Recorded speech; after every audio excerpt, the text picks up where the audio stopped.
My sweet and lovely viewers. তো কেমন আছো তোমরা সবাই? আশা করি প্রত্যেকে অনেক অনেক ভালো আছো।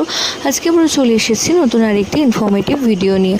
আজকের ভিডিওতে কথা বলবো গর্ভাবস্থায় যে সমস্ত খাবার খেলে গর্ভস্থ শিশুর মস্তিষ্কের বিকাশে অনেকাংশে সাহায্য করে এবং খুব ভালো ভূমিকা পালন করে, সেই সমস্ত খাবারের কথাই আজকে উল্লেখ করব।